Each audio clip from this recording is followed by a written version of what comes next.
May isang ordinaryong eksena sa Pilipinas ngayon na pamilyar sa ating lahat.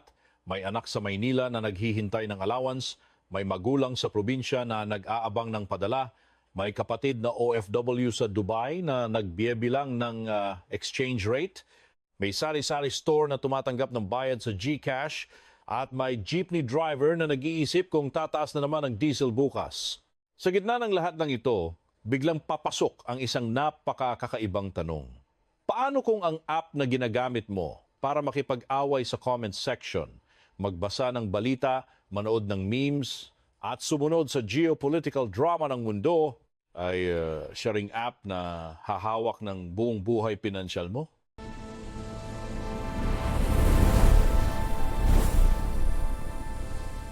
Bago natin himayin ang malaking isyung ito, isang mabilis na paglilinaw lang na ang lahat ng pag-uusapan natin dito ay base sa aking personal na pagsusuri sa ekonomiya at teknolohiya at hindi ito ginawa para umatake o makasakit ng anumang bansa, gobyerno, kumpanya, grupo o individual.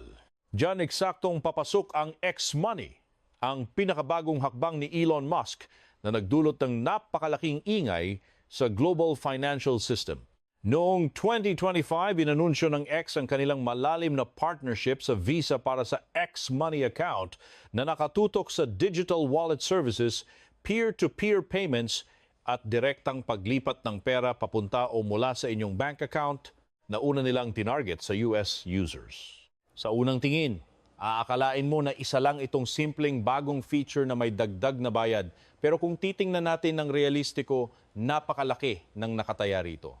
Isa itong napaka-agresibong hakbang papunta sa mas malaking pangarap ni Musk na gawing isang everything app ang X na direktang kumukuha ng inspirasyon mula sa model ng WeChat sa China kung saan ang komunikasyon, content creation, pagbabayad at commerce ay nasa iisang platform. Ang unang kailangan nating ipaliwanag at intindihin ng mabuti ay ito. Hindi direktang katapusan ng bangko ang ibig sabihin ng X-Money kahit pa iyan ang laging nakasulat sa mga maingay na headlines sa social media. Mas eksaktong sabihin na ang teknolohiyang ito ay isang direktang banta sa harapang mukha ng bangko o iyong tinatawag nating interface. Para mas madali nating maintindihan, isipin ninyo ang isang sari-sari store sa kanto ninyo na hindi naman mismong gumagawa ng sardinas, instant noodles o kape, pero siya ang laging pinupuntahan ng tao araw-araw para bumili. Hindi pag-aari ng tindera ang mga pabrika ng malalaking kumpanya, pero siya ang may hawak ng direktang relasyon at tiwala ng mga customer sa komunidad. Ganoon mismo ang pwedeng maging papel ng X sa ating digital financial system. Hindi nito kailangan maging isang full traditional bank agad-agad na may mabibigat na vault at napakaraming pisikal na branch sa bawat syudad. Sapat na siya ang nag-iisang app na binubuksan ng tao pagkagising para magpadala ng pera, tumanggap ng sahod mula sa online gigs, magbayad ng monthly subscriptions at sumuporta sa mga paborito nilang creators. Kapag nakuha nila ang atensyon mo, nakukuha rin nila ang control sa kung paano mo ginagastos ang pera mo. Kung ilalapit natin ito sa buhay ng ordinaryong Pilipino, ang pagbabago sa financial interface ay isang napakalaking shift sa kung paano tayo gumagalaw sa ekonomiya. Dati, ang bangko ay nangangahulugang pagpila ng mahaba sa isang branch, pag-update ng passbook at pag-download ng hiwalay na mobile banking app na madalas ay nag-undergo ng maintenance tuwing kinsenas at katapusan.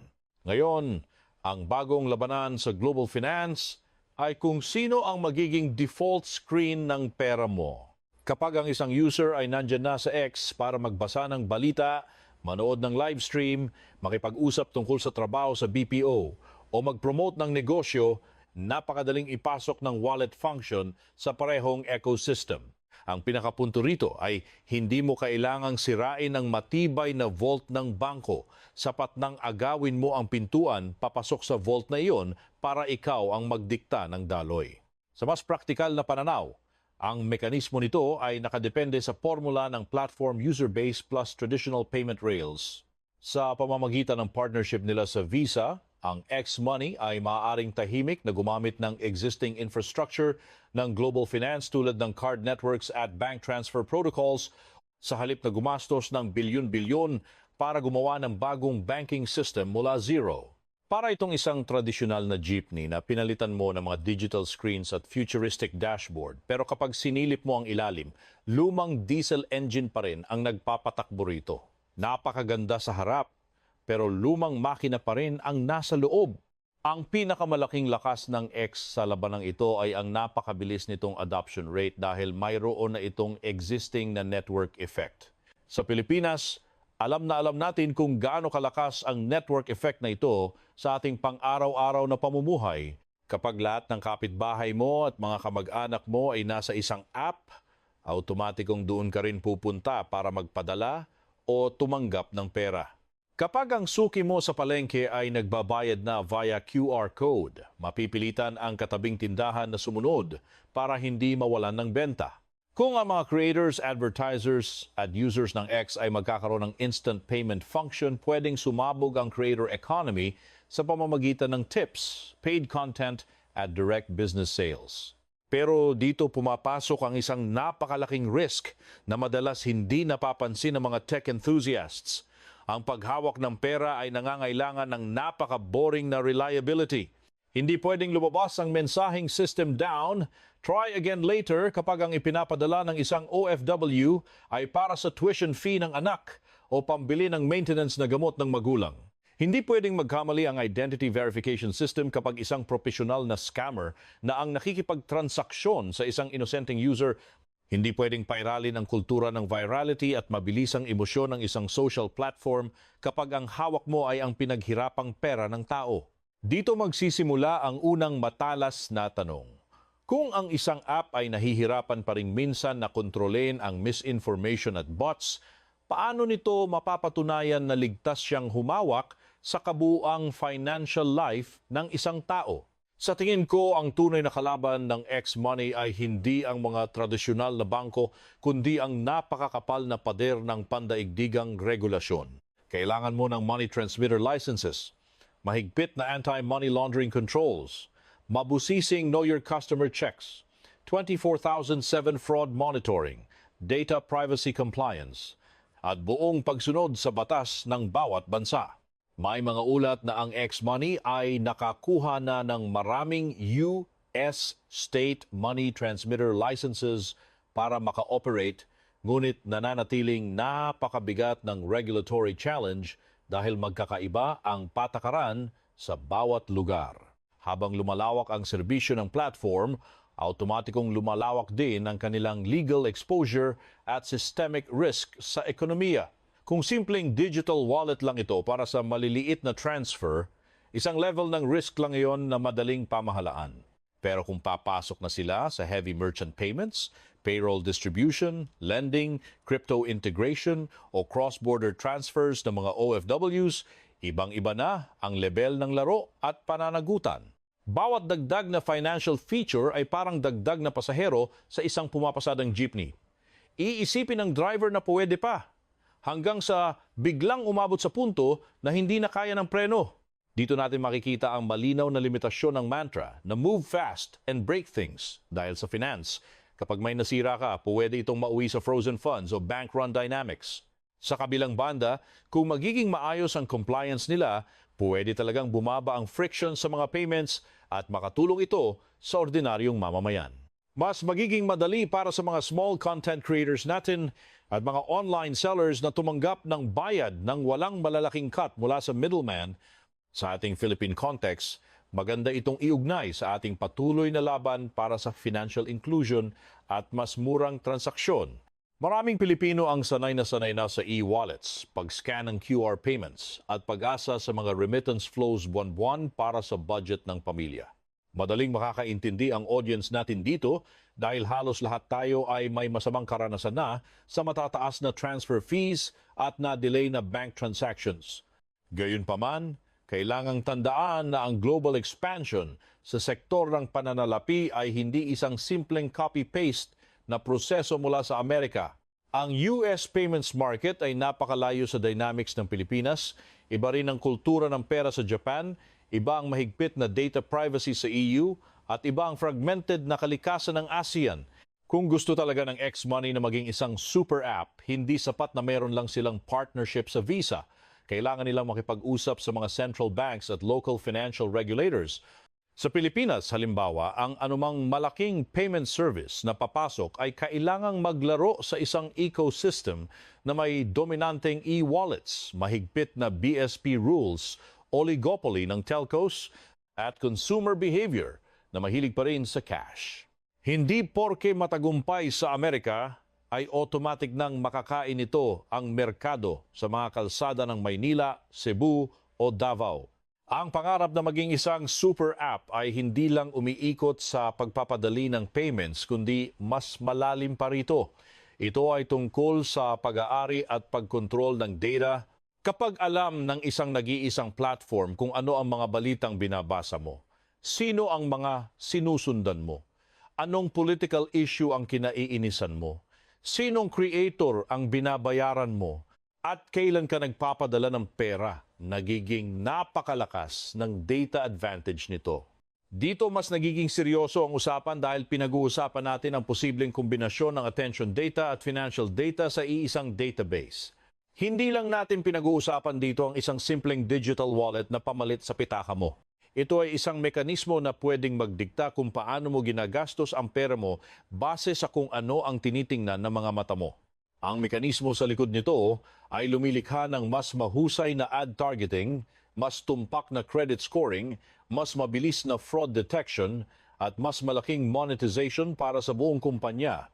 Kung ang X ay merong social graph at idinagdag pa ang payment graph, pwede nitong makita hindi lang kung sino ang mga kausap mo, kundi pati na rin kung sino ang mga binabayaran mo sa negosyo. Para sa mga advertisers, multinational brands, at maliliit na merchants, parang biglang nagkaroon ng isang napakalinaw na mapa ng buong digital economy. Pero para sa consumer privacy ng isang ordinaryong mamamayan, parang may nagkabit ng malinaw na CCTV sa gitna ng palengke na pati ang eksaktong laman ng wallet mo ay nakikita at nare-record. Kung titingnan natin ang positibong aspeto, ang malaking lakas nito ay ang mas mahusay na integration para sa mga taong naghahanap buhay sa internet. Halimbawa, isipin ninyo ang isang Filipino creator na gumagawa ng malalim na analysis video tungkol sa geopolitics at ekonomiya gamit ang ganitong ecosystem. Pwede siyang direktang tumanggap ng tips mula sa viewers nang hindi na lumalabas sa app. Isang maliit na online seller ay pwedeng mag-post ng picture, mag-promote ng ads, makipag-chat sa buyer, at tumanggap ng bayad sa iisa lamang na digital na lugar. Kung mabilis, maasahan, at mura ang payment rails na gagamitin nila, mayroong tunay at ramdam na economic benefit ito para sa mga taong umaasa sa digital economy. Pero ang kasabwat ng ganitong convenience ay ang matinding risk ng concentration of power sa iisang kumpanya. Kapag isang private platform ang may hawak ng parehong public conversation space at payment layer ng lipunan, nagiging isang malaking tanong ito ng governance at kalayaan. Sino ang may kapangyarihang mag-freeze ng account mo kung may sabihin kang hindi maganda sa platform? Ano ang malinaw na appeal process kung biglang malak ang funds mo nang walang kalaban-laban at may kailangan kang bayaran na ospital? Sa isang ordinaryong user, parang maliit na bagay lang iyan hanggang sa dumating ang isang araw na hindi mo ma-access ang sarili mong pera dahil sa isang false fraud flag. Nakakatuwa ang konsepto ng Everything app kapag gumagana ito ng perpekto. Pero nakakatakot ito kapag nagkamali ang sistema dahil everything din sa digital na buhay mo ang apektado. Kung titingnan natin ng realistiko, ang epekto ng X-Money sa mga bangko ay hindi magiging pantay-pantay. Ang malalaking tradisyonal na bangko ay hindi basta-basta mamamatay bukas dahil hawak nila ang mga malalaking corporate deposits, heavy lending, capital reserves, risk management, at ang pinakamahalaga, ang malalim na relasyon sa mga central banks. Pero mas vulnerable dito at ang unang tatamaan ng malakas ay ang mga fee-based services na madalas inirereklamo nating mga Pilipino. Pinag-uusapan natin dito ang mga small transfers, wallet balances, merchant payments, creator payouts, at iba pang consumer-facing digital interactions na kumakaltas ng 20 o 50 pesos bawat galaw. Dito pwedeng kumagat ng malalim ang X-Money at agawin ng bilyon-bilyong kita ng mga bangko mula sa tinatawag nating microtransactions. Ang mekanismo rito ay ang tinatawag sa economics na disintermediation by interface, kung saan pinuputol ng app ang emosyonal na koneksyon mo sa bangko. Kahit ang pera mo ay nakatago at dumadaan pa rin sa isang regular na bank account, ang loyalty at atensyon mo bilang user ay tuluyan ng lumilipat sa platform. Kapag sanay na ang tao na sa X tumanggap ng bayad, sa X maglipat ng pondo sa kaibigan, sa X magbayad sa paboritong creator, at sa X na rin bumili ng sapatos, unti-unting nagiging invisible infrastructure na lang ang bangko. Kumikita pa rin ang bangko mula sa backend dahil sa kanila nakadeposito ang pera, pero hindi na siya ang bida sa buhay ng customer at nawawala ang kapangyarihan niyang mag-alok ng iba pang produkto. Sa mas practical na pananaw, ang kompetisyong ito ay pwedeng magpababa ng fees at magpataas ng convenience na isang malaking panalo para sa atin. Sa Pilipinas, napakalaking issue araw-araw ang mataas na transfer fees, remittance costs at cash-out charges na bumabawas sa budget ng pamilya. Kung may papasok na bagong global player na magpapababa ng gastos o magpapabilis ng paglipat ng pera mula abroad, tiyak na makikinabang ang mga consumers at small businesses natin. Para sa mga pamilya ng OFW, hindi isang abstract na konsepto ang transaction cost. Ang matitipid na 200 piso sa padala ay ulam na iyon, load sa internet para sa online class o pandagdag sa pamasahe sa jeep at tricycle. Pero kailangan din nating maging matalino at huwag magpadala sa hype dahil hindi lahat ng convenience ay tunay na savings sa huli. Minsan, ang mga tech platforms ay nag-aalok ng libre at walang bayad sa simula para lang makuha ang atensyon at loyalty ng milyon-milyong users kapag dependent na ang buong bansa sa kanila at wala nang ibang madaling opsyon. Doon sila biglang magtataas ng fees para bawiin ang puhunan nila. Minsan mura nga ang transfer fee, pero napakamahal naman ng ibinibigay nating data trade-off na ginagamit nila para pagkakitaan tayo sa ibang paraan. Dito dapat maging maingat ang ating analysis. Ang fintech disruption ay hindi laging liberation para sa ordinaryong mamamayan. Minsan, ito ay pagpapalit lang ng bagong gatekeeper na may mas makintab at mas mabilis na interface. Para sa Pilipinas, hindi sapat na itanong lang natin kung sisikat ba ang X-Money o kung cool ba itong gamitin sa smartphone natin. Ang mas malaki at mas seryosong tanong ay kung saan tatama ang teknolohiyang ito sa tunay na daloy ng ating ekonomiya. Una sa lahat ay ang remittances dahil alam naman natin na ang Pilipinas ay may napakalalim na dependency sa dolyar na ipinapadala ng ating mga OFW mula sa Middle East, Europe at Amerika. Anumang teknolohiya na nangangakong magpabilis o magpababa ng gastos sa cross-border payments ay may napakalaking hatak sa mga Pilipino. Pero kailangan nating alalahanin na ang remittance ay heavily regulated at may matinding compliance risks tulad ng fraud, money laundering at sanctions na hindi kayang idaan sa simpleng app update. Ikalawa, kailangan nating tingnan ang sektor ng BPO at digital labor na bumubuhay sa milyon-milyong kababayan natin. Maraming Pilipino ngayon ang kumikita ng direkta online, mga freelancers, virtual assistants, video editors, graphic designers, at call center workers na may mga side hustle pagkatapos ng shift. Kung ang X ay magiging isang malaking platform kung saan pwede kang mag-promote ng skills mo at direkta ring tumanggap ng bayad in dollars, napakalaking oportunidad nito para sa gig economy. Pero kung napaka-centralized ng platform rules, isang maling policy change, isang unfair na account suspension o isang simpleng verification glitch lang, ay pwedeng maipit at mawala ang buong kabuhayan ng isang Pilipinong freelancer. Ikatlo, kailangan nating ilapit ito sa realidad ng ating mga small merchants at ang ating paboritong sari-sari store analogy. Kapag maraming payment options ang isang tindahan, mas flexible ang negosyo at mas madaling makabenta sa iba't ibang klase ng customer sa komunidad. Pero kung sobrang dami ng lumalabas na digital wallets, iba't ibang transfer fees, magugulong QR systems, at komplikadong cash-out rules, nalilito rin ang tindera pati na ang mismong bumibili. Ang tunay na mananalo sa labanang ito sa Pilipinas ay hindi lang ang kumpanya na may pinakamagandang app design, kundi ang may pinakamalawak na pisikal na cash-in at cash-out network sa mga probinsya at may pinakamatibay na tiwala ng masa. Ikaapat at napakahalaga rin sa malaking larawan ay ang aspeto ng geopolitics at ang posisyon natin sa global supply chain. Ang super app model ay may malaking inspirasyon sa Asia, partikular na ang WeChat ecosystem ng China, pero ang Western regulatory environment kung saan nakabase ang X ay mas fragmented at sobrang sensitive pagdating sa privacy at competition. Para sa Pilipinas, nakasalukuyang naiipit sa gitna ng matinding US-China competition, mahalaga ang tanong na sino ba ang magseset ng digital financial standards sa ating rehiyon? Ang usapang ito ay hindi lang simpleng tech story ng isang bilyonaryo. Ito ay direktang bahagi ng mas malaking labanan sa economic influence at digital sovereignty ng mga bansa.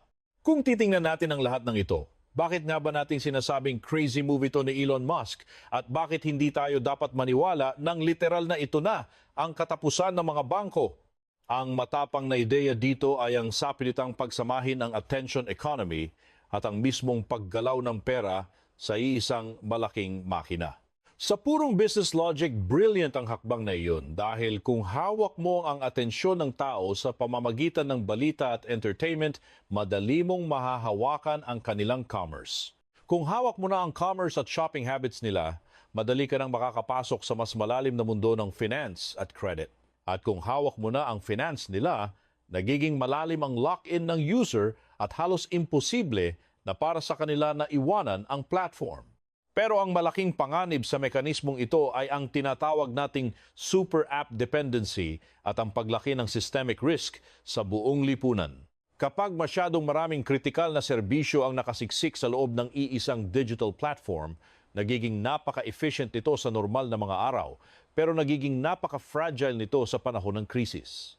Kung may mangyaring malawakang cyber attack, isang regulatory freeze mula sa gobyerno, major server outage o kaya ay isang matinding political controversy na kinasasangkutan ng X, hindi lang ang social media account mo ang madadamay, pwedeng biglang ma-freeze pati ang wallet mo, hindi makatanggap ng bayad ang negosyo mo at matigil ang remittance na pambilisana ng bigas. Sa simpleng economics, ito ang mabigat na trade-off ng sobrang integration. Mas convenient kapag maayos ang lahat pero mas delikado at mas malaki ang pinsala kapag may isang bagay na nasira. Kung magtagumpay man ang ambisyosong hakbang na ito, ang malaking lakas ng X-Money ay ang kakayahan nitong baguhin ng tuluyan ang expectation ng mga users. Tatanungin na ng mga tao, bakit pa nga ba kailangan ng hiwalay na app para mag-chat sa kaibigan, magbasa ng balita, magbayad ng kuryente, sumuporta sa creator at mag-promote ng negosyo? Bakit hindi na lang lahat sa isang malaking ecosystem na gumagawa ng lahat ng ito ng sabay-sabay ng walang kahirap-hirap? Yan mismo ang malakas na logic ng isang super app na gustong itanim sa ating lahat. Ngunit ang pinakamalaking limitasyon dito na hindi pwedeng madaliin ng kahit sinong tech genius ay ito. Ang tiwala ay laging mas mabagal kaysa sa teknolohiya.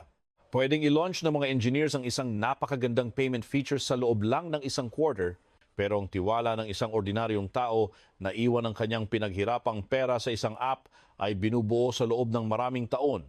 Ang sistema ng bangko ay boring at mabagal dahil kailangan talaga nitong maging boring para maging matatag at hindi sumabog. Ang ating financial system ay puno ng rules at compliance checks, hindi dahil mahilig sa papel ang mga regulators, kundi dahil kapag nagkamali ang galaw ng pera, tunay na buhay, trabaho at sikmura ng tao ang nadadali. Sa dulo ng lahat ng ito, kailangan nating ibalik ang ating central insight. Ang pagdating ng X-Money ay hindi agad-agad na dulo ng bangko gaya ng sinasabi ng malalaking headlines. Mas malamang at mas realistiko na ito ay simula lang ng isang bagong madugong labanan kung sino ang magiging pangunahing mukha ng pera sa ating digital age. Ang mga tradisyonal na bangko pa rin ang may hawak ng malalaking vault, ng lisensya mula sa gobyerno, ng matagal na risk management at ng kasaysayan sa regulasyon. Pero ang mga tech platforms ngayon ang may hawak ng atensyon, bilis, kultura at ng pang-araw-araw na habit ng mga users. At sa ating modernong ekonomiya, kung sino ang laging nasa harap ng user, siya ang unti-unting nakakakuha ng pinakamagandang kapangyarihan. Para sa atin sa Pilipinas, Ang aral dito ay dapat napaka-praktikal. Huwag tayong agad matakot na bukas makalawa ay patay na ang mga bangko at guguho na ang sistema. Pero huwag din nating maliitin ang dahan-dahang paglipat na ito ng kapangyarihan. Kung ang financial life ng ordinaryong Pilipino ay tuluyan ng lilipat mula sa branch at banking app papunta sa mga social platforms, tiyak na maaapektuhan ang daloy ng ating remittances, ang kita ng small businesses, ang kaligtasan natin sa scams, ang binabayaran nating fees, at ang ating data privacy. Ang dapat nating itanong ay hindi lang magagamit ba natin ito, kundi ang mas mabigat na sino ang kikita, sino ang makokontrol, at sino ang sasalo sa atin kapag may pumalya sa sistema. Ang pinakamapanganib na bahagi ng X-Money ay hindi ang pagiging crazy ng ideya nito sa simula. Ang mas mapanganib ay kung darating ang araw na magmumukha na itong sobrang normal para sa ating lahat. Dahil kapag nasanay na ang tao na ang mainit na balita, ang galit sa politika, ang trabaho, ang negosyo, ang personal na identity at ang sariling pera ay magkakahalo na sa iisang app, saka pa lang nating mararamdaman ang katotohanan. Ang tunay na bangko ng hinaharap ay maaaring hindi na mukhang bangko, mukha na itong isang social media feed.